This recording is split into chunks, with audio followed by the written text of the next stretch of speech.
How can other people tap dance to work? What's the secret of that? You find your passion. You find your passion. I was very, very lucky to find it, when I was 7 or 8 years old, and fortunately, my children have found their passion. One son loves farming like nothing else. One son loves music like everything else, and all three of them love philanthropy and what they get to do.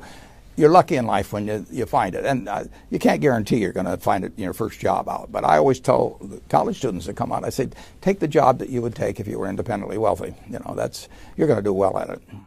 If you think you're going to be a lot happier if you've got 2x instead of x, you're probably making a mistake. I mean,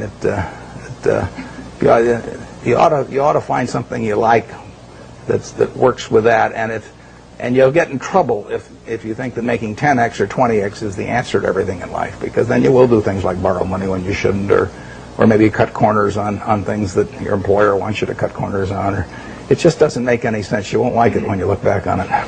3 things in hiring people: look for integrity, intelligence, and energy. And he said if the person didn't have the first 2, that the latter 2 would kill them, because if they don't have integrity, you want them dumb and lazy. You don't want them smart and energetic. It never bothered me if people disagreed with what I thought, as long as I felt I knew the facts. I mean, there's a whole bunch of things I don't know a thing about. I just stay away from those. So I stay within what I call my circle of competence. Tom Watson said it best. He said, I'm no genius, but I'm smart in spots, and I stay around those spots. Well, I try and stay around those spots, and I just don't have a problem if somebody says, you're wrong on something. I go back and look at the facts, and I think that really is much more important, frankly, than having a few points of IQ or having an extra course or 2 in school or anything of the sort. You need emotional stability. I just read and read and read. I probably read 5 to 6 hours a day. I don't read as fast now as when I was younger, but I read 5 daily newspapers. I read a fair number of magazines. I read 10Ks. I read annual reports, and I read a lot of other things too. So I've always enjoyed reading. I love reading biographies. Famous lesson about a margin of safety, that you don't drive a truck that weighs 9,900 pounds across a bridge that says limit 10,000 pounds, because you can't be that sure about it. If you see something like that, you go down a little further down the road and you find one that says limit 20,000 pounds, and that's the one you drive across. The nature of capitalism is that people want to come in and take your castle. It's perfectly understandable. I mean, if I'm selling television sets or something, there's going to be 10 other people that are going to try and sell a better television set. If I have a restaurant here in Omaha, people are going to try and copy my menu and give more parking and take my chef and so on. So capitalism's all about somebody coming and trying to take the castle. Now, what you need is a castle that has some durable competitive advantage, some castle that has a moat around it. And that moat, one of the best moats in many respects, is to be a low-cost producer. But sometimes the moat is just having more talent. I mean, if you're the heavyweight champion of the world and you keep knocking out people, you've got a competitive advantage as long as you can keep doing it. And it's very profitable if you're the one that happens to be able to do it. If you can turn out great motion pictures, I mean, Steven Spielberg, I mean, he's a fellow to bet on, and it has enormous economic value. You'd be surprised at my days. I mean, they're very unstructured, no meetings. None. I mean, I don't like meetings, and I read a lot. I wish I were a faster reader. I'd get more done. But I do read a lot, and I'm on the phone a moderate amount. Our businesses run themselves basically out there. My job is allocating capital, and that's what I'm thinking about. But I don't like to have things all packed hour to hour to hour. And Bill and I are both extraordinarily lucky. I mean, we really get to do what we like to do, the way we want to do it, with people that we choose to be around, and they're terrific. I mean, we've really got everything our way, and we're very fortunate. And in his world, he has a different kind of pace than I have, but we both love it the way we do it. And my guess is that we're each the most productive in that particular mode too, because it fits our personalities and aptitudes. What kills great businesses, if you look at, I do believe in looking at history, and I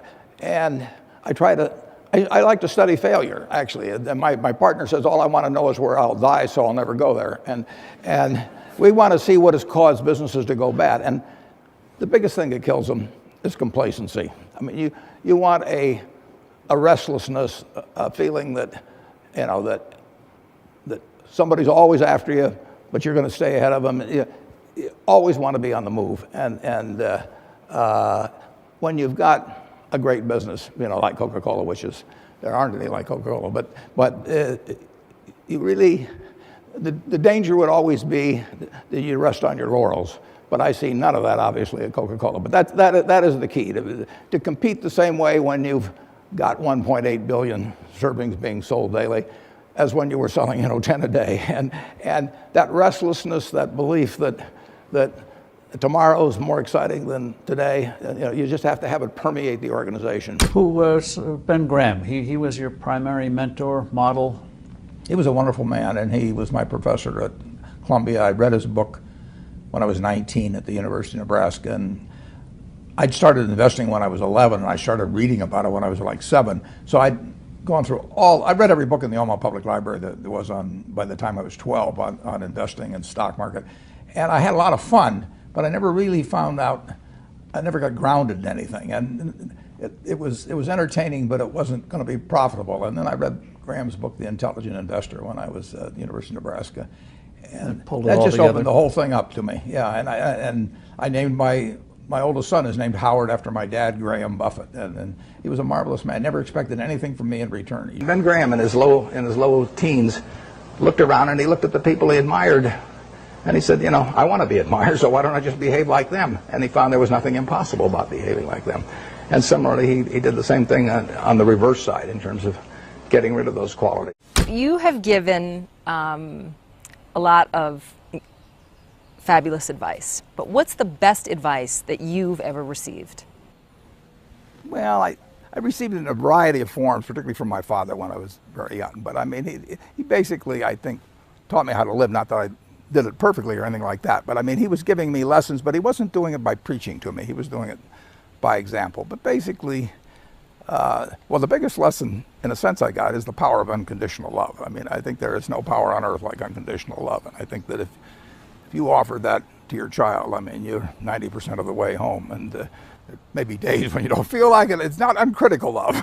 That's a different animal. But to know you always can come back, I mean, that is huge in life. That takes you a long, long way. And I would say that every parent out there that can extend that to their child at a very young age, it's going to make for a better human being. And you felt like you got that kind of unconditional love from your dad? I absolutely did, yeah. That is a powerful thing. It is a powerful thing.